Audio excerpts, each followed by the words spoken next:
Ассалаумағалейкум, армысыздар ардақты әлеуметтік желі қолданушылары. Күнге кезет ақпараттық агенттігінің YouTube каналында кезекті подкаст бізде тек спорт. Әрдайым құдай студияда қонақта футбол шолушысы Нариман. Эксперт деп қойды. Иә, Нариман Балғабай. Қош келдің. Рахмет ареке, қош көрдік. Кешегі біздің енді сол әдеттегідей ғой. Әдеттегідей сол премьер-лиганың, футболдан Қазақстан премьер-лигасының 14-ші турын талқылайтын боламыз. Көрдің ғой, Иә, көрдім. Матчтарды. Қалай өзің күткен нәтижелер тіркелді ме, әлде кішігірім сенсациялар болды ма? Сенсациялар анау айтқандай болған жоқ сияқты. Примерно өзіміз осылай болу керек ау деген ойындардың бары сол есеппен аяқталды ғой. Енді бұл жерде бүкіл матчтың қалай аяқталатынын білсек, енді біздер сәуегей болып кетеміз ғой. Примерно білдік, Ақтөбе мен Тұранның ойыны, мысалы Ордабасының жеңілетіні. Меніңше кішігірім сенсациялар болды ғой. Қызылжар Астанамен 3-3 тең ойнады, иә? Мен ойладым Қызылжар тең ойнайды деп. Жеңіс Тобылмен тең ойнап қалды мысалы. Иә, ол енді енді күтілмеген нәтижелер дегенмен де. Алғашқы матчтан бастайық. Ол қателеспесем Ұлытау өз үйінде Жетісуды қабылдады. Бұл матчты көрдің бе? Бұл матчты көрдім, иә. Бұл ойында бірінші таймда Сергей Кейлердің алыстан сұмдық соққысы. Жалпы Кейлер дегеннің керемет голы. Жалпы бірінші таймда полный Ұлытаудың енді қалай атакаларымен өтті ғой бұл ойында. Кейлердің ана голы енді сұмдық. Алдында да бір штрафной теуіп жүргенін көрген шығарсыз, штангеге тиіп, девяткеге тиген соққыларын көргенек, бұл жолы кәдімгідей қақпашы ештеңе істей алмай қалды. Былайша айтқанда ұтама деп ойлағам. Екінші таймда жаңа кейін желіде шықты, Самат Смаковтың бір күшті жақсы мотивациялық сөздері ме? Сол сөздерден кейін ба, бірінші лиганың қалай жұлдызы дейік қой, Боловтың 2 голынан кейін енді Жетісу жеңіске жетті. Жалпы бірінші тайм, мен бұл матчтың енді қысқаша қарап өттім, бірінші тайм Ұлытаудың қысыммен өтті. Диктовать етті бұл айтқанда. Екінші таймда енді қарымды шабуылдарды Жетісу әдемі пайдаланып кетті да, тіпті 3-1 есебінде ұтып кету мүмкіндігі болды. Үшінші мүмкіндікті байқадың ба? 100% голды сала алмай қалды ғой. Жетісу. Сондықтан да кім, 20-ші нөмірі Абылайхан бе? Рамазан Абылайхан. Ол да баспен қандай мүмкіндік тамаша келіп еді? Әдемі келгенді, оң жаққа айдалаға ұрды ғой, былайша айтқанда. Бұл енді бұл ойында бірінші таймда меніңше бір 100%-дық бір 2 гол салу керек еді Ұлытау. Өйткені бірінші таймнан кейін ол сол 1 голынан кейін бөлек, білмеймін, балдар сәл ұттық қойдық деген оймен шықты ма? Босаңсып қалған шығар, иә. Бірақ ана Жетісудың голдарын қарасаң бір андай салбырап жүр ғой, футболистер. Шаршаңқы ма, күн ыстық болды ма, әйтеуір. Бірақ енді екінші голы сұмдық. Жақсы гол. Қақпаштың төбесінен қадап қоя салды ғой айтқанда. Осы матчтан кейін бапкер Разовский қызметтен кетті, отставкадан. Енді осы матч кәдімгідей түрткі болған секілді, өйткені қолда тұрған жеңісті беріп қоя салды. Беріп қойды, иә. Енді Ұлытау Шымкентте Ордабасын ұтып, бәріміз таң қалдырып, бәріміз бардық ареке. Тұранды талқылап барлығын ұтып келатқан. Енді олар уже сондай неге жолға түсіп алғаннан кейін жаңа бапкерді қарастырып атқаны дұрыс. Өйткені очко керек, уже астында қалып баратыр, астындағы конкуренттері уже очколарын жинап атыр дегендей. Иван Азовский өз қызметінен кетті, бір инсайт естідім, Горовенко келеді деп жатыр. Осындай, расында да сол Горовенко келеді деген ақпарат шықты расында да. Бірақ Горовенко Ұлытауды бүгінгі жағдайдан құтқара алады деген өзің сенесің бе? Горовенко мықты тренер, енді ол кісінің қалай жұмыс істегенін барлығын көргенбіз. Құтқара алатын шығар. Өйткені дәл қазір Атырауға жаңа тренер келді, білесіз онда. Ұлытау, осы Тұран, тағы қосылды, фаворитке қосып жүрген басында елдің чемпионаттың басында ойбай чемпион болады деген Тұранымыз да уже ұшып кету қаупі бар. Меніңше Ұлытау қалатын сияқты, Горовенкоға сенеміз. Сол Горовенко баптаған Атырау өз үйінде оқ жетпесті қабылдады. Екінші матч осы 28-ші маусым күні ойналған Атырау. Бұл да күтпеген жағдай енді. Атырау әдетте қирап ұтылатын, барлығын ұтылып жүрген Атырау Азулы оқ жетпесе, бұл айтқанда мінезді оқ жетпеспен тең ойнап қалды 0-0. Бұл матч туралы не айтасың? Бұл матчты көрдім мен, бұны прямой эфирін көрген жоқпын, обзорын көрдім. Жалпы енді Атырауға келген көш қой, Түркістаннан, киелі қаладан келген көш. Енді бұл ойында полный жаңағы Қайсардан Тұранға, Тұраннан Атырауға барған ойыншылар өз деңгейімен жеңіске жететін шығар деп ойлап едім. Бірақ обзорын қарасам, оқ жетпесте көп мүмкіндіктер болған. Алияр Мұхаммедте бір шанс болды 1-1, Дәурен Жұматта сол секілді. Атырауда бір басым бір айқын моменттер өте көп болған жоқ. Сондықтан бір ұпай Атырау үшін өте күшті, оқ жетпеспен күшті ұпай деп ойлаймын. Расында көш десең көш екен ғой, мынау Тұранның анау недегі құрамы барып Атырауға барып отыра жапты ғой, тренері бәрі кетті ғой. Еще ең қызығы сол жақта ойнай алмай жүрген анау көкелеріміз бар ғой, енді ренжімес, атын білмей тұрмын, Сапанов па, сол кісіні Тұранға жіберген үшін Тұран екінші лиганың командасы сияқты дубльге тастап атқан сияқты сондай игроктар жинап жатыр ғой. Бәрі жүр ғой, Милойко, Юдинков, анау Стасевич, Вратаря тоже. Жаңағы тренері. Совпелде барып, Стасевич, Хаткевич, Милойко, Дорофеев те барып. Дорофеев, орыс, белорустар бар. Барлығы енді. Славян легионердің бәрі сол жақта жүр. Енді негізі оқ жетпес ұтып қойын деп қалды бұл ойында. Сол мықты неге енді білмеймін, бір аптада. Мүмкіндіктер көп болды. Енді оқ жетпес дегенмен де мықты. Мінезді команда. Қазір фавориттердің өзінен ұпай жинап жүрген команда екенін ескерсек, расында мен мынау құрамына қарап, расында да Тұран көшіп барып әйтеуір Тұранның жеңісті жемісті құрамы Атырауда сақтап қалған екен ғой. Келесі матч Тобыл жеңіс. Мен жаңа күтпеген нәтиже осы. Жеңіс енді Тобылға қонаққа барып тұрып тең ойнайды дегеніміз.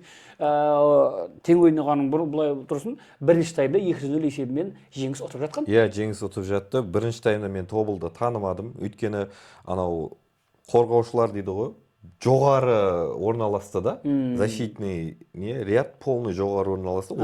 Ортаға жақын. Салынған голдарына қарасаңыз, жеңістің сол неден офсайдта шығып кетіп, анау Челси Брайтон деген ойын болған. Сол кезде тура сондай тактика қолданып 5-0 ұтылып қалған енді. Челсиден Брайтон. Сол сияқты тура сондай қателіктер жасады деп ойлаймын.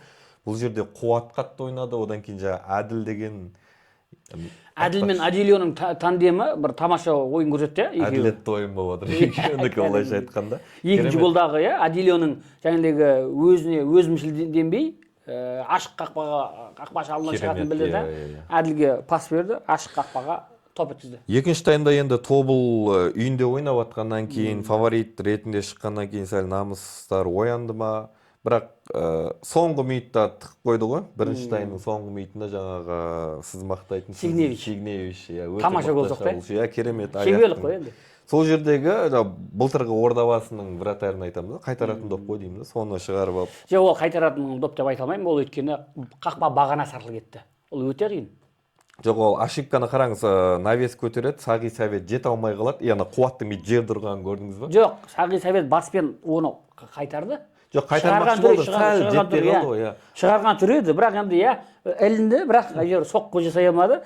Сигневичтің алдына келді, ол тоқтатты да. Сразу керемет гол салды. Сол нәрсе бір матчқа бір әсерін тигізген сияқты да. 2-0-мен аяқталса, екінші таймда кім біледі, бір 80-ші минут, 70-ші минутқа дейін ұстап қалуға болады ғой. Өйткені жеңіс сондай нәрселерді көрген, бір оборонительный футбол ойнайтын команда. Сондықтан жеңіске құттықтаймыз, керемет нәтиже 2-2. Соңғы минутта ғана пенальтиге сәл дауым бар, мен білмеймін. Мен обзорын көрдім Қазспорттан. Мен енді тиді ма қолына? Қайталауды көрдім, бірақ қайталауда ол жер анық көрінбеген.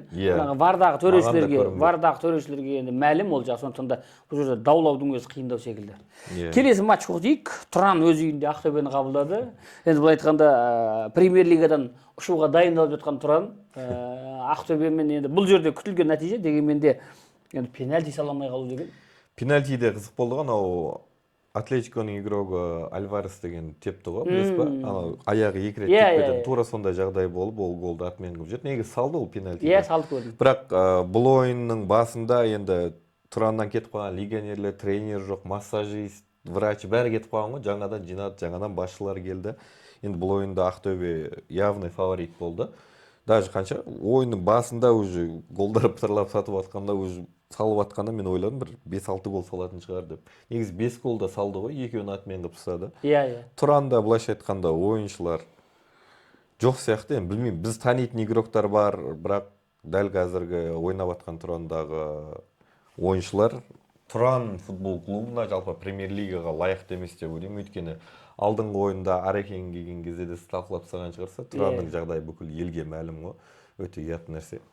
Ақтөбе оңай жеңіс қой, былайша айтқанда. Не айтамыз оған? Керемет стадион, керемет атмосфера. Тұран бірақ екінші кезеңде премьер-лиганың тек қазақстандық ойыншылар мен футболшылар ойнамақшы, қателеспесем. Солай десе. Сондай концепция ұстанып отыр ғой. Бірақ енді олардың ешбір премьер-лигада ойнаған бір тәжірибелі балдар емес қой, қателеспесем. Бәрі жас балдар ғой. Қай жақтан келді олар? Ойнаған балдар да бар. Енді составында мен ана бір игрокты білем, Бакиров деген, ол биыл бірінші лигада Екібастұз командасында ойнады. Ол Мақтааралда да ойнаған бала. Одан кейін жаңағы Атыраудан келген ойыншылар Зульфикаров деген. Зульфикаров. Ол қайсарда ойнаған жоқ па, Бақдәулет? Қайсарда ойнайды, иә, Бақдәулет. Ол әйтеуір клубсыз қалмайды, жүреді. Бір премьер-лигада қанша, бір 29 тур бола ма, қанша, соның бір 5-еуіне ма шығады. Одан кейін әйтеуір игрок. Ол Қайсарда жүргенде ол болашағына үміт күттіретін керемет шабуылшы деп оны Қайсардағы, Қызылордадағы әріптестері мақтап еді. Иә, былай негізі данные бар бала ғой, ұзын бойлы, баспен жақсы ойнайды, бірақ білмеймін, енді стартқа шықпағандықтан айтып отырмын да мен. Бейбисақ ойында ма, или может статистика қате шығар, бірақ өте жиі шықпайды алаңға, сол себепті Атырауда да отырды. Одан кейін уже Тұранға келді, Тұранда тағы да. Менің түсінбейтінім да, мысалы үшін енді осы Тұранға қатысты айтайықшы. Мейлі, кадрлық мәселе бар. Легионерлер кетті. Енді Мақтааралды, Жетісайды, Арысты жабады деген, енді бұл айтқанда нақты ақпараттар шығып жатыр, дұрыс па? Жабатын болса, осы бәстен сол Мақтааралдың, Жетісайдың енді сол аудандардан өсіп шыққан балдарды неге Тұран қалмайды? Енді ол үш клубтың негізгі мақсаты осы Тұранға ойыншы дайындап беру емес па? Жоқ, ол үш клубтың мақсаты Тұранға, білмеймін, ондай нәрсе, ондай ақпарат мен жаңа естімін. Жоқ, бәрібір де, мысалы. Жоқ, енді қараңыз, Мақтааралда, Арыста, немесе Жетісай бірінші лигада олардың акиматтан ақша алғаннан кейін задачалары бірінші лигадан премьер-лигаға шығу, Жетісайдікі. Сол үшін олар жұмыс істеп, не істеп жатыр. Енді олардың жақсы ойыншыларына көз түседі ғой. Тұранның олар жібере қоймайды ғой. Немесе мынандай сұрақта, сөзін ашып айтқанда, Жетісай бірінші лигада бірінші орында келсе де премьер-лигаға шығамайды. Өйткені облыс мына Тұранды асырай алмай тұрып, Жетісайды премьер-лигада ойнатады деген көз адам миына сыймайды деп айтқанда. Ол әрбір клуб миллиард керек, дұрыс па? Кемі миллиард керек. Сондықтан да Жетісай да оны жақсы біледі. Жетісайдың басшылығы да, футбол командасының басшылығы да оны жақсы білу керек. Өйткені олардың түпкі мақсаты не болды? Мысалы үшін, енді Мақтааралда, Жетісайда, Арыста мына Тұранға кадр дайындау керек, яғни футболшылар дайындап өсіру керек. Ал үшеуі ол бірінші лигадан аспайды. Өйткені оған асу үшін оларға қаражат керек. Бюджет оны көтермейді, облыстың бюджет көтермейді.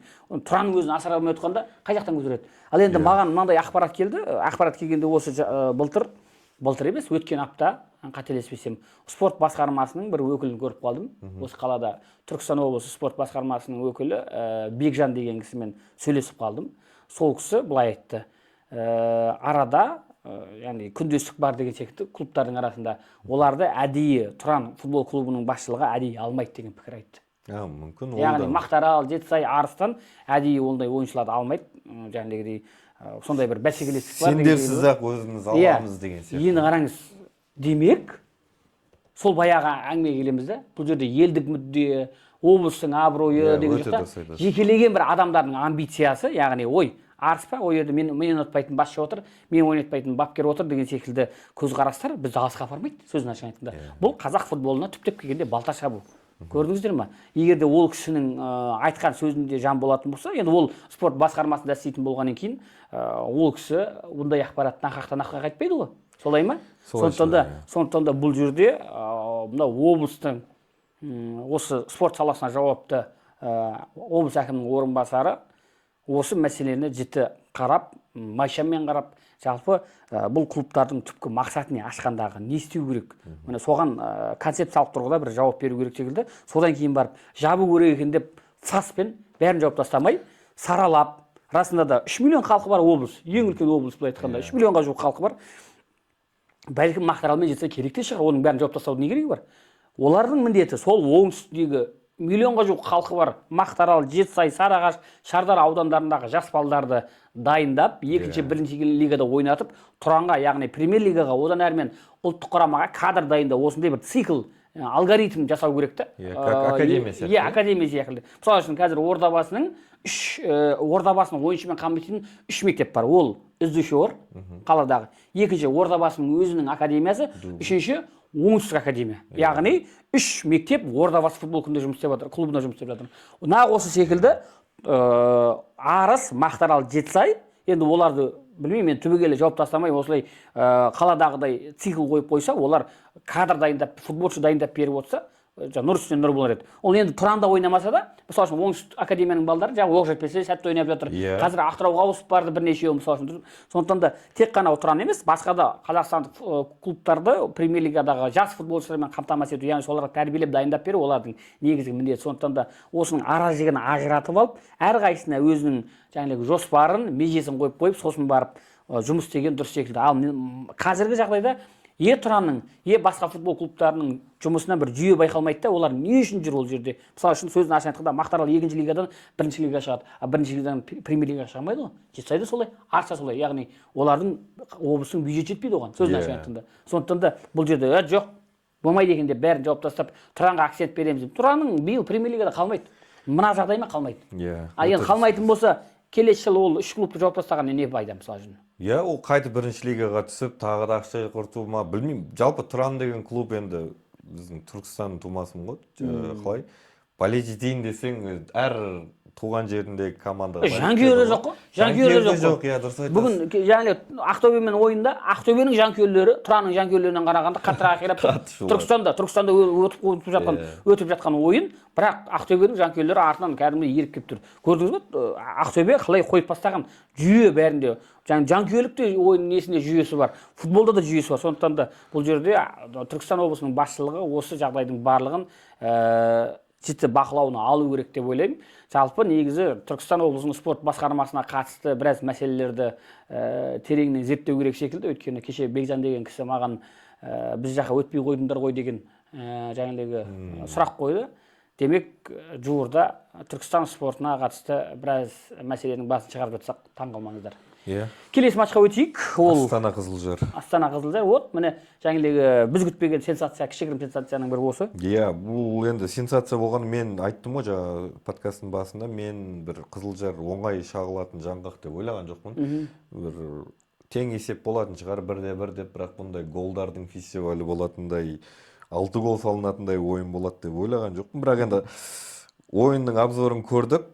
Жаңа бірінші голға келетін болсақ, Александр Ноик деген жаңағы мықты Атырауда ойнаған кезінде қазір Қызылжардың капитаны өзіне сағандай салды. Көрдіңіз бе? Негізі оның ниеті сыртқа шығару еді. Тамасовтың керемет пасынан кейін сыртқа шығарам деді, бірақ кәдімгідей қадап өзіне гол салғаны сәл күлкілі болды. Әрмен қарай уже басталып кетті. Горшунов деген ұлттық құрамаға үміткер кандидат ойыншы екеніне мен алдыңғы осы премьер лиганың басында айтып жүргем. Сол жігіттің керемет жас баланың голын тамашаладық. Есеп 1-1 аяқталғаннан кейін. Екінші таймда Гребшидің пенальти және де Усман Камара кәдімгі ортадан бүкіл кәдімгі қалай айтса болады, Усман Дембелелер сияқты кәдімгі қатты алдап, ешқандай защитник көрмей 3-1 қылып жеткізді. И соңына таман енді Астана босаңсынды ма? Бабаянның ойыннан кейінгі пресс-конференциясында оқып шықтым. Ол кезде айтты, алаңға шыққан 3-4 ойыншы мүлдем ойынды сезінбеді, өз бабында болмады. Сол себепті біз бүгін осындай нәтижеге жеттік деп өзінің қалай ішіндегі ашуын білдірді. Өте керемет матч, жаңағы тартысқа толы. Голдар фестивалі болды. Өте тартысты матч болды. Сондықтан да бұл матчтан біз күтпеген голдар айтқанда. Расында да премьер лиганың көркін ашатын осындай матчтар деп ойлаймын. Келесі матч Қайсар Елімай. Елімайданда өзің білесің, біраз легионерлер кетті. Бірнешеуі Ақтөбе сапында доп теуе бастады.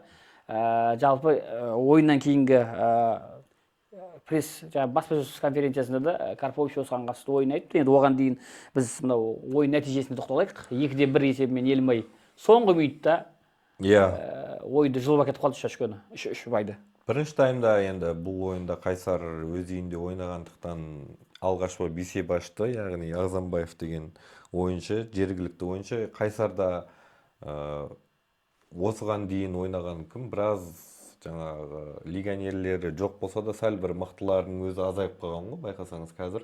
Тек составына қарасаңыз, алдыңғы ойыншыларға тек қазақтар шығып жатыр тағы да. И бұл ойында Қайсар ұтады дегенге көп сене бермейміз ғой. Жаңа стадионнан кейін, может, жаңа жетістіктер келмесе.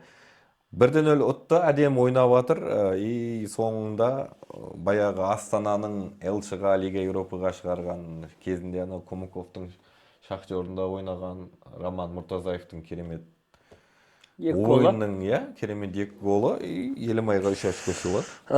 Қайсардың сапында Айбол Әбікен жоқ. Тіпті тізімде жоқ. Сосын Айбар Жақсылықов жоқ. Жақсылықов отырды, неде заменге шықты ол кейін. Бұл қалай енді Ағзамов салды ғой бұл жерде. Енді тамаша гол салды ғой. Енді тамаша болғанда да енді бұл қорғаушылардың қателігі 3 метрден қадақ қойды кәдімгідей. Ол нежданка келді ғой, ол көтерілген пасқа алдына салып берді. Сандырақ голы былай айтқанда. Ана түсіп қалды алдына, соны тас еткізіп жіберді. Жақсы қадақ қойды, кәдімгідей. Кімдікі? Мұртазаевтың бірінші голы енді бұрыштамадан енді тамаша. Тамаша. Былай айтқанда, орысшылап айтқанда практикаға отырды ғой. Салайдиннің аяғына астына кетті ғой. Не ғой, позициясын өте дұрыс таңдады. Қатты бір сасқалақтаған да жоқ, орнына келді, сол жерге бір домашний заготовка сияқты. Бұл матч даумен аяқталды, білесің ғой, Қандай дау? Бұл жерде Қайсар сафында бір ойыншы қызыл қағаз алды. Өркен Махан.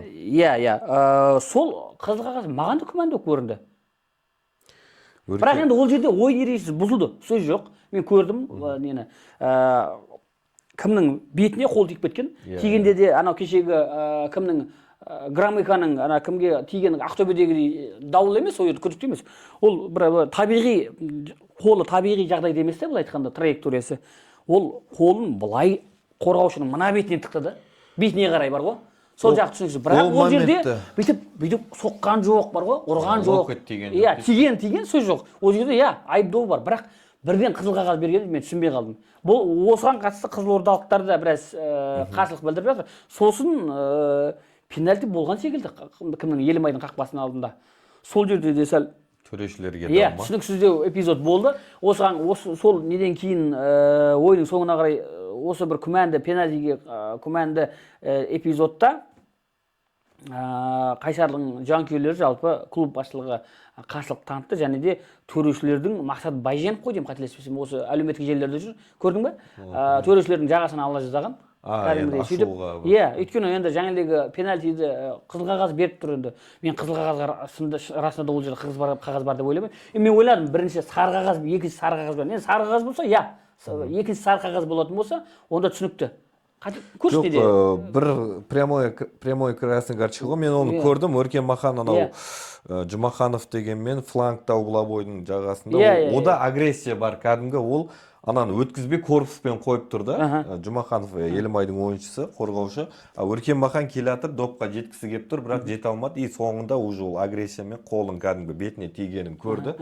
Сол себептен сол жердің төрешісі енді былайша айтқанда бізге солай шешім қабылдады, енді ол красный карточка. Жоқ, ол енді ойыншының өміріне аса бір қауіпті не емес қой дегенім ғой.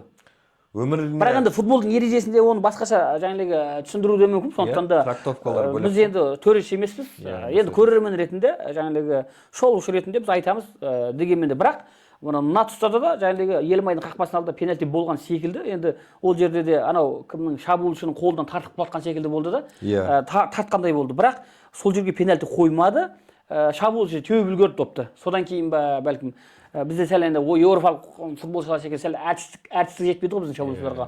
Омбақаласып анамен бірге құлап ойбайлап жатқанда бәлкім пенальти берер ме еді. Бірақ анау енді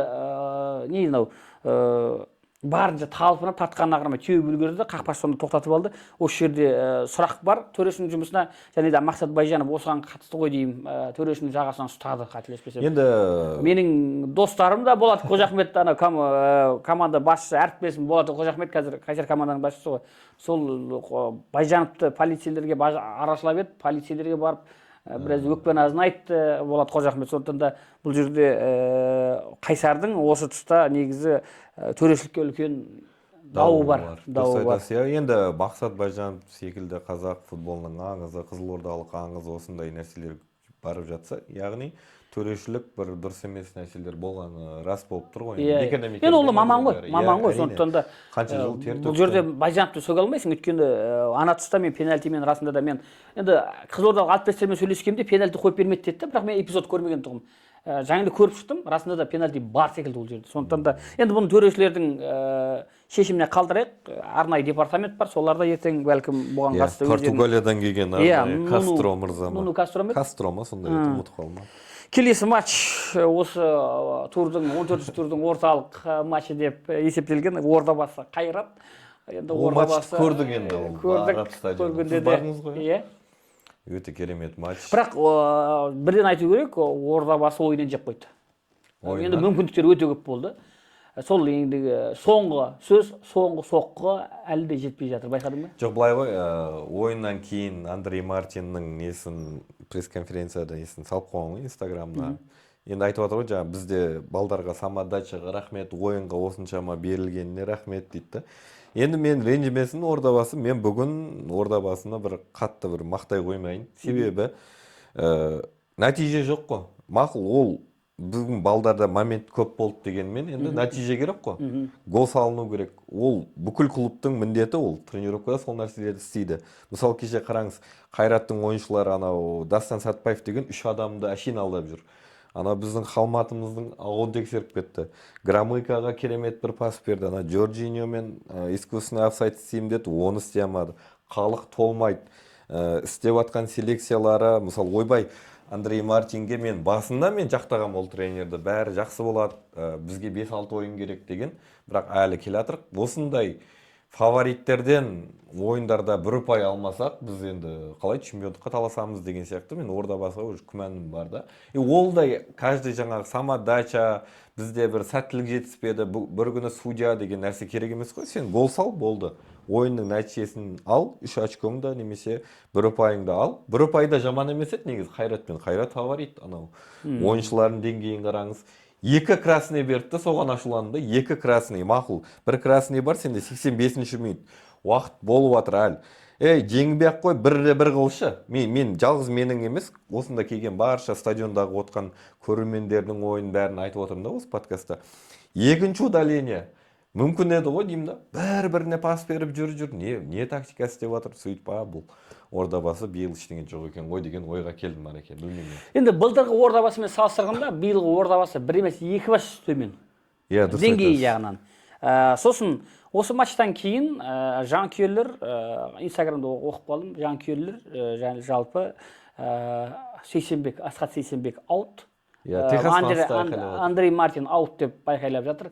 Осы пікірмен келісесің бе? Сауатты селекция болмады деді. Селекцияға 100% келсем. Келген ойыншылар, алынған ойыншылар, мысалы Имнадзеден қанша келіп сәл қалды. Имнадзе жақсы, 7-ші номерді аған, значит, мықты ойнайды. Бұлай қарайсың ойына, алданасың күшті, бірақ нәтиже жоқ.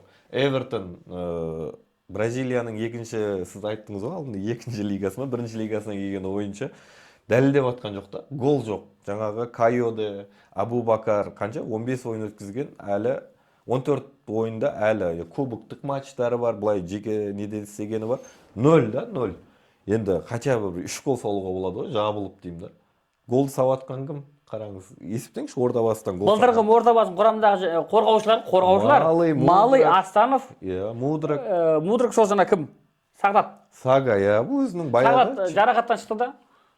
Керемет бір 3 ұпай алып келді. Тура сондай ойындарға енді именно Асхат Сейсенбекке мен бір ештеңе айта алмаймын. Енді селекцияны ғана мен айта аламын. Енді оған жауапты Асхат Сейсенбек болса, может ол кісіге арнайы халықтың Асхат Сейсенбек бәріне жауапты. Ол клубтың президенті. Мысалы үшін қаланың әкімі Ғабит Сыздықбеков қаладағы құқықтық, әлеуметтік, саяси жаңағы түрлі медицина, білім барлығына жауапты. Яғни президенттің өкілі сол. Президент деп аты айтып тұр ғой, клубтың президенті. Енді Асхат Сейсенбек барлығына жауапты. Өйткені селекцияны жасайтын адамды да тағайындайды сол. Яғни көрдіңіз ба? Сіз кадр тағайындап жатқан кезде сіз дұрыс жаңағы адам таңдай алдыңыз ба? Сол жұмыста жүйе қоятын таңдай алмадыңыз ба? Яғни ол қателессе, демек сіз де қателестіңіз. Көрдіңіз бе? Осы тұрғыдан алған кезде Асхат Сейсенбектен сұрау болатын хақ, және де жанкүйерлердің бұл тұрғыдағы сұрауы орынды секілді.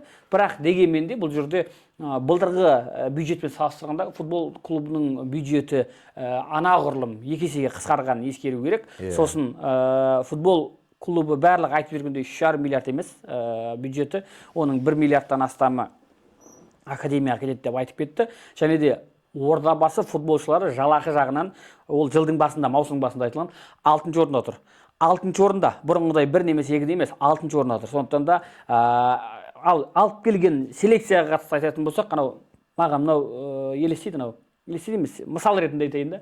Ана біздің қазақстандық боксшылар кәсіпқой неге боксқа ауысқан кезде білесің бе, Алматыда, Астанада бірындай шетелдік бір жаңағыдай адам танымайтын бір боксшыларда келіп, бірінші раундта немесе екінші раундта ананың қол бұлғасына ол бұрын боксқа қатысқан ба деген сұрақтар туындайды. Мысалы сондай бір нелер мен болып кетті ғой, роликтер есінде ме? Аты қиын боксерлар ғой. Қолда шауып жүрген адамда келіп бокс тастырып қойған секілді. Ордабасының биылғы селекциясы сондай секілді. Әйтеуір шетелдік болса болды, допты олар әуесқой лигада депті ма деген секілді. Конгодон дей салады, немесе қалай Ямайка ұлттық құрамасында бірдеңе ойнаған дей салады. Неге алыстан Америка, орталық Америка не істейміз? Біз Еуропадамыз, УЕФАдамыз, қазір енді Румыниядан алып жатыр ғой, ортаға кешек 8-ші номер жақсы екен. Енді Вакулька. Украиналық, қателеспесем, өте жақсы ойында кірді. Тағы екеуін алып жатыр. Дұрыс, селекция дұрыс емес, олардың көзі жетті ма? Енді құрту керек оларды. Контрактын бұзып, жаңа ойыншылар алмаса, ойын уже қиын сияқты. Андрей Мартин баспасөз конференциясында не айтты десе? Не айтты? Мен бармадым, сіз бардыңыз. Андрей Мартин баспасөз конференциясында бұрын трансферлермен айналыспағанын мойындады. Өзі ма?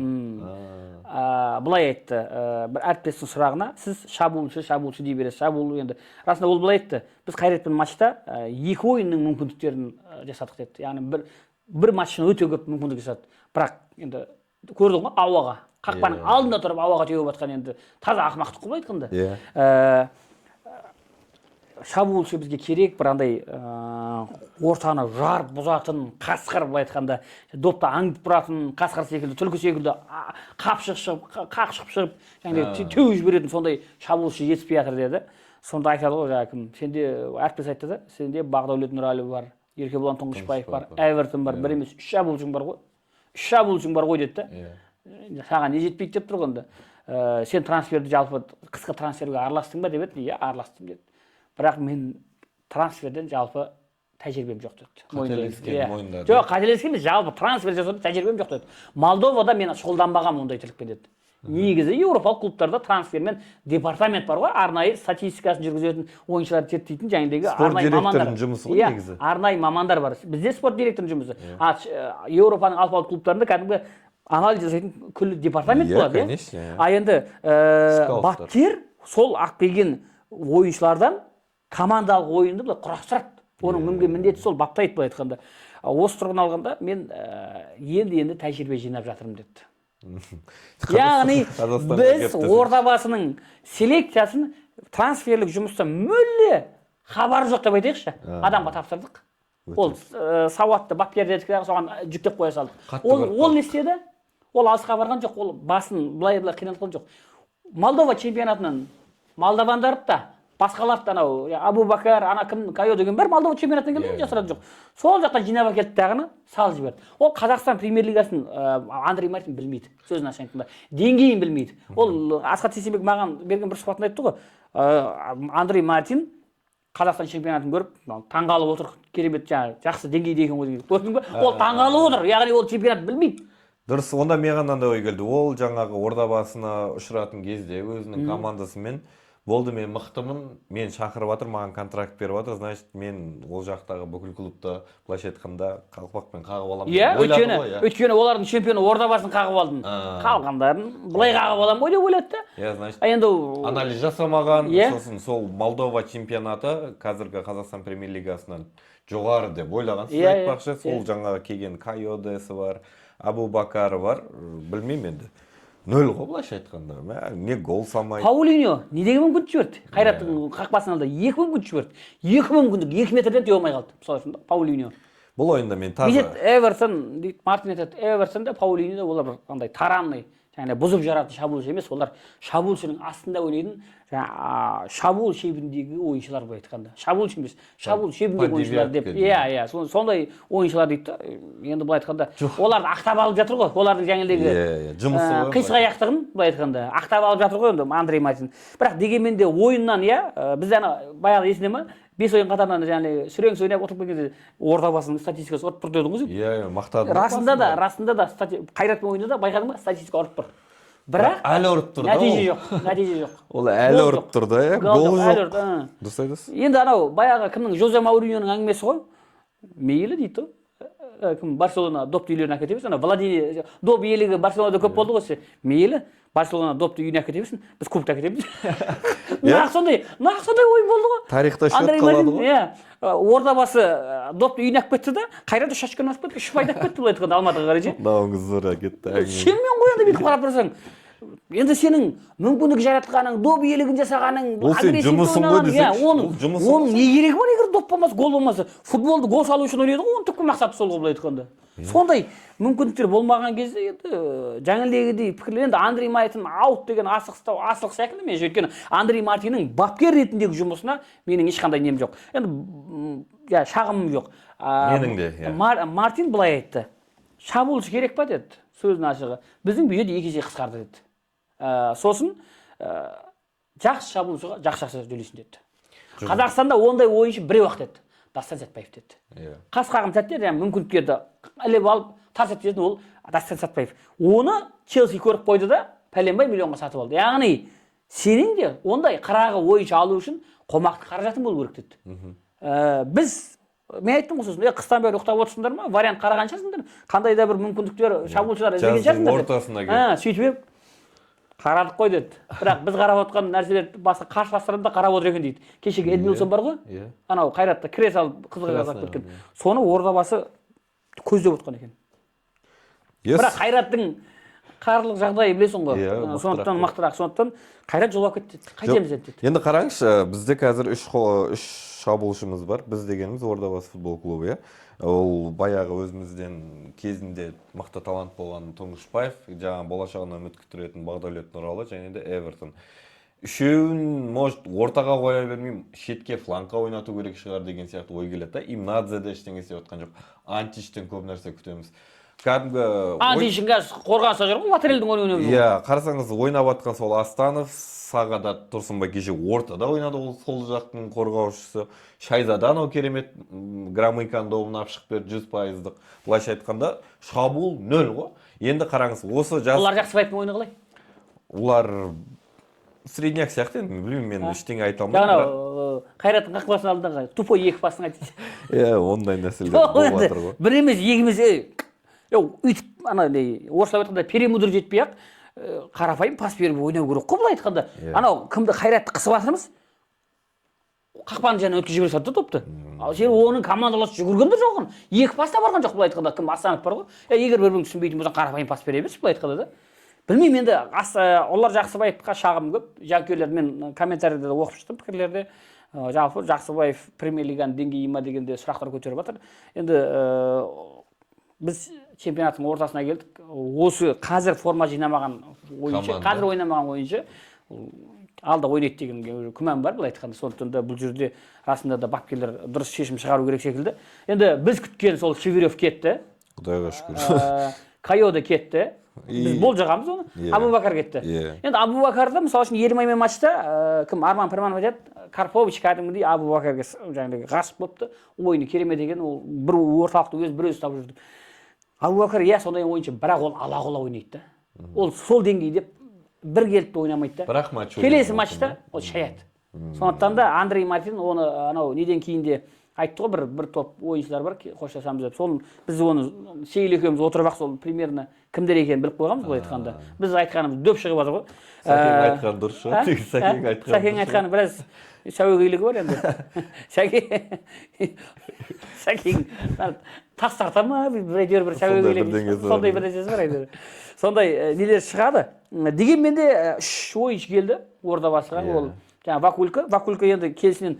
Мен енді Вакульканы кеше былтыр анау Ордабасыға алдыңғы жыл қосылған Макаренко бар ғой, екеуімен салыстырғанда Макаренко Вакулькадан 2 пас жоғары екен көрініп тұр. Бірақ Вакулька дегенде сол аяқ екен ғой, левша екен. Жоқ, мейлі, бірінші ойында бәрі күшті көрінеді ғой. Иә. Мынау кеше тағы да бір динамалық жас жігіт алды, аты Кэпсем ба, ұмыттым менде. Сосын бір румыниялық. Енді неге сен, мен айтам ғой Андрей Мартинге, сен жартылай қорғаушылар жинап жатсың, шабуылшым жоқ дейсің, жартылай қорғаушы. Сөйтсем ол айтады, қорғанысқа көмектесетін адамды да таппай жатырмын. Жаңағы Абубакардың да шайып жатыр, Чанаджа да шайып жатыр, сөзін ашын айтқанда. Сондықтан да мына қорғанысты реттейтін, жаңағы цементтейтін былай айтқанда ойыншылар керек болып жатыр деді. Сондықтан алдағы Еуропалиганың ойындарына бәлкім дайындалып жатқан шығар. Дегенмен де шабуылшыға тағы бір вариантымыз бар. Қазір айтпай-ақ қояйын, тіл көз тасқа, өйткені қарсыластар да жаңағыдей аңдып отқан болуы мүмкін. Бірақ сол шабуылшыны Кутайсидің торпедасымен алғашқы ойынға шейін жазып алсақ деген ниетіміз бар деген пікір айтты. Дегенмен де енді Андрей Мартиннің ойында жаңағыдай пікірінде жан бар. Расында да айтқанда забивной форвард дейді ғой. Гол салғыш шабуылшылар расында да қымбат тұрады. Қымбат тұрады, бірақ Ордабасы сияқты клубта ойнау керек қой. Енді қараңыз, Еврокубоктарға дайындалып жатқан шығар. Ойбай, биыл Ордабасы Еврокубокта ойнайды деп бәріміз сөйтіп күтіп жүрміз да, бірақ 14 тур болды да. Мына түрімен мысалы, енді мақұл Қайрат демей қойын, басқа да клубтармен нәтижелерін көріп жатырмыз. Қазір уже 7-ші орынға түсті ма? Не істейді ертең? Мақұл бірінші турдан өйтіп өтер, ары қарай не істейді? Сонда 3 турдан өтіп біз таза, тұрақты ортан қол команда болдық қой кәдімгідей. Иә, сондай болып тұр, өкінішке орай, бірақ Мартинді мен де енді жамандай алмаймын. Қараңыз, басқа жұмысы бар, көбі көріп тұр. Енді бұрын мысалы үшін Ордабасы былтырлар чемпион болған жылында командалық мұндай ойын жоқтығын. Жаңағыдай алыстан пас береді, ойыншылардың шеберлігінің арқасында шешіп кететінін мойындау керек. Мақта. Енді 20 миллионға шейін айлаған ойыншылар келген, енді олар шешпегенде кім шешеді дегенде ғой мысалы, дұрыс па? Бірақ қазір ортан қол жаңағы 3,5-4 миллион айлық алатын ойыншылар келді. Олардың шеберлігі сыр беріп жатыр, кәдімгідей сыр беріп жатыр. Енді қорғаушылар келіп гол салып беріп жатыр ғой айтқанда. Сыр береді, и олар ойнағысы да келмейді. Өйткені айлығы аз, ол фактор да әсер етеді. Бәлкім. Бұрын 20 миллион алғандарын естіп бастары кететін шығар кәдімгідей. О чемпион ба, науқанда неге аз деген сияқты отыр. Қараңыз, енді қарсыластар трансфер істеп отыр. Ақтөбеге Карзунды алды. Жуковты алды. Кеше ойнады. Шушинашев келді. Ақтөбеге ма? Иә. Ресейден, ол келді. Пожалуйста, о жақта Ресейден емес, Израильден еді ол. Жоқ, ол Сочида ма? Сочида жалда еді ғой. Жалда берген еді. Енді қайтайын десе, Израильде соғысып отыр. Кеше Өзбекстанның анау Иранның командасын ойнайтын қақпашы бар ғой, Өткелбек Юсупов.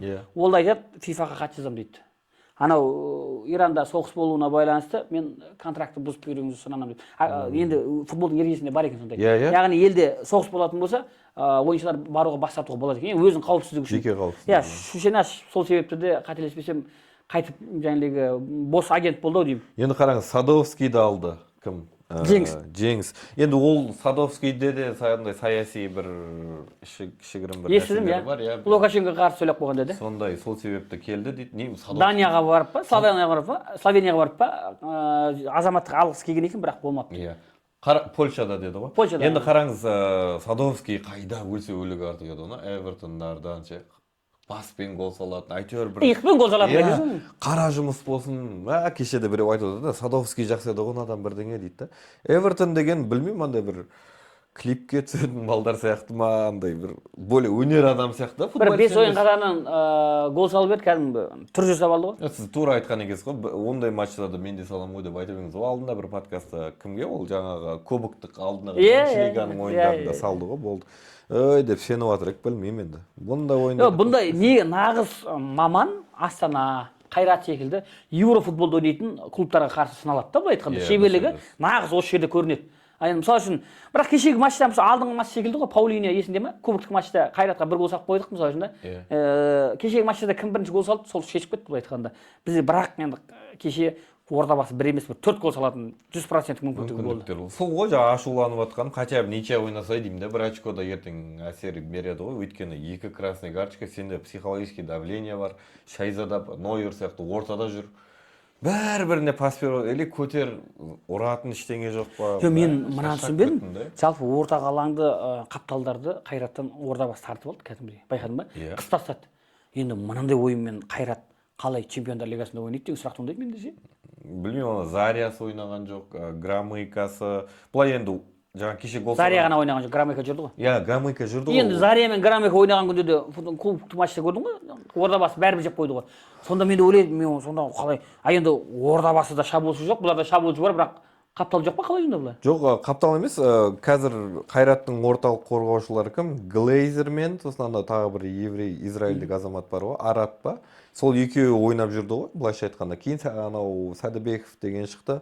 Одан кейін анау қол күрестен айырып атқан Олжас Байбек. Иә, сол шығып ол да өзінің деңгейін көрсетті. Бір кәдімгідей физически дайын қашып кетіп жатыр стадионда, енді стадионда көрсең кәдімгі анық көрінеді ғой. Біздікілер сәл жүгіреді, шаршайды, антиш дегенде бір-бірімен сөйлемейді, сөйлеспейді, білмеймін, аналар уже подсказка айтып ойнап, ауынан өткізіп білгенін істеп жатыр да. Білмеймін, Қайраттың күтеміз алда. Дастанның сұрағыңызға мен шыны керек, андай бір тактикалық тұрғыда бір жауап беру маған өте қиын, әрекет сондықтан үндемен. Дастанның деңгейін көріп тұр. Деңгей, машалла ғой, кәдімгі. Тфай-тфай. Иә, расында. Кеше мен Астанада бір досым бар өзі. Астана тұрады, Қайраттың фанаты, қалай фанаттар не алды, замена кеткенде фу деп айқайлаған жоқ па деп сондайға жаны ашып жатыр ғой енді. Тез сынбай әйтеуір осылай не істесе екен деп. Жоқ, Дастанға бәрі шапалақ ұрып, сосын Дастан суретке түсіп, барлығы анау ненің шешіне бөлмесіне алдына келгенде тіпті VIP қонақтардың өзі Дастан үшін түсіп, барып суретке түсіп кетті. Бұрын соңды ондай көрген емеспін мен. Өйткені алдыңғы кубок ойында оның ойыны жүрмеді ғой, онша өзі де недовольный болып қайтып еді. Бұл жолы молодец, дәлелдеді, красавчик. Алда Евро кубоктық матчтар бар. Торпедоның Кутаисимен кездесеміз, қалай ойлайсың? Жалпы 2019 жылы Ордабасы өткен екен, ол командаға қарсы ойнап өтіп кеткен екен. Бірақ ол кезде енді жаңа Диакате, енді былай айтқанда әжептәуір бізде ойыншылар болған. Қазіргі құраммен салыстырғанда енді мен ойлаймын, енді мына қала басшылығы жалпы қалаға қаржы құйып жатқан азаматтар енді мысалы үшін 20 миллиондық 3 ойыншыдан құтылдық қой, дұрыс па? Бір емес. Енді кез келген клубтың жылдық шығынын есептеген кезде бір жылға есептейді. А олар маусымның басталып қойған екен кетті. Яғни, демек экономияда қаржы болу керек. Бір 10 миллиондық болсын, жалақысы 20 миллион болмаса да бір топ шабуылшы керек бізге. Иә, жаңа гол салатын бас бапкер сұрап жатқан бір шабуылшыны алдырса, одан кейін енді білмеймін, менің ойымша Ареке қазір Легия Ақтөбе деген ойын бар ғой. Одан Ақтөбе өтпейтін сияқты, білмеймін, мен жүктері болды. 100 емес, 95%. Иә, одан үміт жоқ. Мен үміттенсем сол Қайрат пен Астана, как всегда, Еврокубокта жақсы өнер көрсететін. Енді Ордабасы осы Грузия, Армения, немесе Әзербайжанның, енді Мальта, Фарерский острова деген сияқты карлик мемлекет, барлығы карлик емес қой, бірақ футболы, чемпионаты, ортан қол, өзімізді деңгейлес. Соларды өту қалай міндет, былайша айтқанда, сонша ақшамен. Ол да енді ақша ғой, келесі турға өтіп жатса, біздің Ордабасы үшеуі өтетін шығар, енді Ақтөбеге сәл сенім мас. Енді Қайраттың келесі турдағы матчы өз үйінде Тұранға қарсы екен. Қайрат Құдай біледі, Қайрат жастар шығарып жібереді ғой соған. Екінші лига ма? Иә, сондықтан бұлар енді чемпиондар лигасына дайындалады. Ротация бола ма деп кеше Оразбақтен болады деді. Сіздер трансфердің бәрін жаптыңыздар ма? Енді ешкімді алмайсың ба? Алмаймыз деді. Болды. Эдмилсонмен жабылады. Екі бразилец келді ғой, тағы бір шабуылшы келді. Джо Пауло сынды, анау Сантана сынып қалған. Енді кешегі красный алып кеткені бар. Тағы бір бразилец келді. Келді ма? Иә, екі шабуылшысы бар. Енді былайша айтқанда оған да ойын беру керек. Тұранмен 5-6 гол салатындай ойын ғой. Тұранға қарсы қазір екінші лига. Эдмилсон шығамайды Тұранға қарсы. Қызға қазалдай. Ол емес, жаңа екінші келген трансферді айтып отырмын. Эдмилсон шығамайды. Енді бірақ Жоржиноның өз кешегі жылдамдықта қалай ойнады? Дастан бар, айтқанда олар болмаса да центрмен атайын шабуылшылар бар. Қайратта, сондықтан да Қайрат біраз жерге бару керек деп. Мен енді биыл Ордабасыда біраз жерге барады деп ойлаймын. Үшінші топтық кезеңге шығады деген үмітім бар. Өйткені енді кем үшінші плей-оффқа шейін бару керек, болмаса топтық кезеңге шығады деп ойлаймын. Өйткені кеше Андрей Мартин айтып қалды, осы торпедомен матчқа дейін біз шабуылшы жеріне алып үлгеруіміз керек. Оны басшылықта барлығы жақсы түсініп отыр деп. Сондықтан да құрметті Ғабит Әбдімәжитұлы, бізді көріп отырсаңыз, тыңдап отырсаңыз, дұғай сәлем. Ордабасының осы бір шабуылдағы позициясын жабуға былай айтқанда көмектесіңіз. Өйткені бізге бір топ шабуылшы керек. Бір емес екеуі болса тамаша болар. Өйткені басқа жақтың бәрі енді шүкір деуге болады. Жақсы қорғаныс, орталық алаң, бірақ шабуылда шеберлігі жоғары, ойыншының жоқтығы кәдімгідей біздің Ордабасының ойын ақсатып тұр былай айтқанда. Иә. Олай болса, келесі турға өтейік, болжамдарға. Сәкеңнің несіне кеттім ба? Сүйікті Айдар. Сәкеңнің сүйікті Айдар деп айтайықшы. Қазір айтыңыз енді, айтып көрейік. қолдан келгенше бір енді өз ойымыз ғой. 15-ші тур 4-ші шілде күні ашылады. Сол жаңа айтқандай Қайрат өз үйінде Тұранды қабылдайды. Қайрат победа. Иә, бұл жерде енді. Есеп нешеде неше болады деп ойлайсың? 5 гол ашейін салады сияқты Қайрат. 5-0. 5-0 деп ойлаймын. Мен ойлаймын енді бір 3-1 болады. 3-1. Келесі матч Жеңіс Ұлытау. Жеңіс Ұлытау. Жеңіс өз үйінде қабылдайды Астанада. Бұл ойын енді қараңыз. Тартысты болады? Тартысты болады. Негізі тең ойын. Екі команда да қатып қойған команда, былайша айтқанда бір-бірімен қалай ең астына қорғанысқа жетіп алады дейсіз ғой. Бірде-бір шығар. Ұлытауда да жаңадан Япон азаматы келді, алғашқы қазақстан, ол да бір усиление болатын шығар. Бірде-бір деп ойлаймын. Меніңше 2-1 Жеңістің жеңісі, иә. Үшінші ойын матч Қызылжар өз үйінде Ордабасын қабылдайды. Қызылжар Ордабасы. Так, енді қараңыз, бұлар келесі кубоктың полуфиналында тағы бір ойыны бар, иә? Бұл жерде... Екі ойыны бар полуфиналда. Біреуін ойнақ қойды ғой, 0-0 ойнақ. 0-0 ойнақ қойды. Енді екінші ойында Ордабасы үйінде ойнайды. Меніңше бұл ойында бәрі расчет дұрыс болатын болса, Қызылжардың жеңісі 1-0 немесе 2-1. Меніңше Ордабасы жеңеді, өйткені Ордабасы ойын жағынан басымдық бар. Бұл матчта енді психологиялық тұрғыда бір гол салыну керек деп ойлаймын. Келесі матч Ақтөбе Атырау. Ақтөбе Атырау, батыс дерби. Бұл жолы енді баяғы Атырау жоқ, қырылыс болады тоже. Бірақ өз үйінде Ақтөбенің сүренсіз ойнап атқаны да бар. Бұл ойында да гол көп болатын сияқты. 2-2 немесе 2-1 немесе 3-2 болуы да мүмкін. Голдар көп болады. Ақтөбеде басымдық. Нақты есеп айтыңыз, нақты есеп. Нақты есеп 3-2 деп ойлаймын. 3-2? Меніңше 3-1 Ақтөбенің жеңісі. Жеңісі ма? Елімай Тобыл. Елімай Тобыл. Семейліктер өз үйінде қосановтарды қабылдайды. Бұл ойында меніңше 0-2 есебімен Тобыл ұтады. Ойым осыны. Мен де сіздің сол ойыңызға келсем-ау бұл жолы. Өйткені қиындау Елімай қазір сатқа аяқтап тұр. Легионерлерге кетіп қалды дегендей. Айтпақшы, Карпович осыған қатысты айтты ғой, біз тек қана қазақстандықтармен ойнайды деген әңгіме шығып еді ғой. Екінші кезең жоқ, біз ондайға бармаймыз, өйткені чемпионат дейді бастаған жоқпыз. Чемпионаттың ортасында Тұран секілді бірден секіріп кету, ол өте ауыр тиеді, сондықтан да біз легионердің біраз қалдырамыз. Негізі Елімайға енді қатты бірандай нагрузка беріп не істеу керек жоқ. Оның бірінші лигадан шыққаны сол қанша жыл Семейде футбол болмады, қазақ футболының шыққан жері бірдеңе дегенмен. Ойбай-ау, 2 жыл қатарынан оны маусымның басында чемпиондардың қатарына қойып қой үміткерлер қатарына. Жоқ, білмеймін, енді премияны қарасаң да ойын. Бірінші лигаға қарай сүйреп бара жатқан дейсің? Жоқ, ойының көріп енді барама деп те біз ойлап жүрміз ғой. Қиын. Иә, қиын, өте қиын нәрсе. Так, Елімайдан кейін Жетісу Талдықорған. Үйінде Талдықорғанға Жетісу Астананы қабылдайды. Астана? Бұл ойында так екі команда да гол салады, бірақ Астананың жеңісі 1-3 немесе 1-2. 1-2 дейікші. Меніңше 2-2 болып тең тарқасатын. Тағы да ма? Жетісу Самат Смақовтың командасы кәдімгідей психологиялық шарықтау шыңына шығып барады, байқадың ба? Кәдімгідей жақсы нәтижелер көрсетіп жатыр. Бұл ойында енді уже футболшылардың деңгейі көрінеді. Ол қазір Томас Эбонг дегендер өз шеберлігін айтады дейсің ғой. Көрсетті. Бәлкім. Грепшилар. Есеп 2-1 дедіңіз ба? 1-2. 1-2. Жетісу үйінде бір гол салады, бірақ 2 гол есебімен. Мен 2-2 дедім. Сіз 2-2. Уақыт көрсетті. Оқ-жетпес Қайсар. Оқ-жетпес Қайсар. Жоқ, Көкшетау емес, Шымкентте болады. Шымкентте ойнайды шығар, өйткені. Шымкентте өйткені бір айға Шымкенттің орталық стадион жалға алған деді ғой. Иә.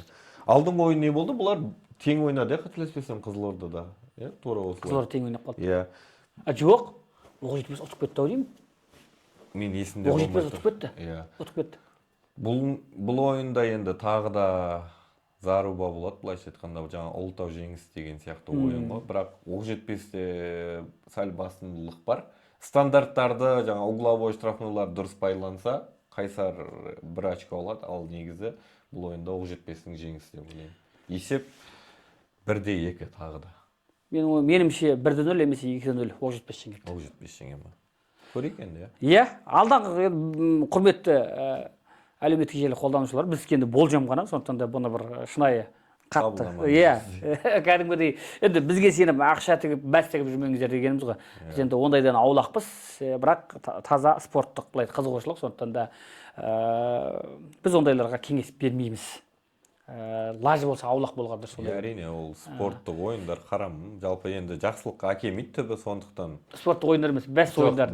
Спорттық ойындарға бәс тігу жалпы, букмекерлік компанияларды айтып жатқаным ол дұрыс емес, сондықтан біз жай ғана енді қалай мыналар отырып алып өздері осындай счет айтып жатыр деп біздің айтқанымызды тігіп жүрмеңіздер. Біз жай ғана подкастта өзіміздің ойымызды білдіріп жатыр, қалай болады. Ертең просто біз кайф жасаймыз, сен айтқаның дұрыс шықты, сенікі шықпады.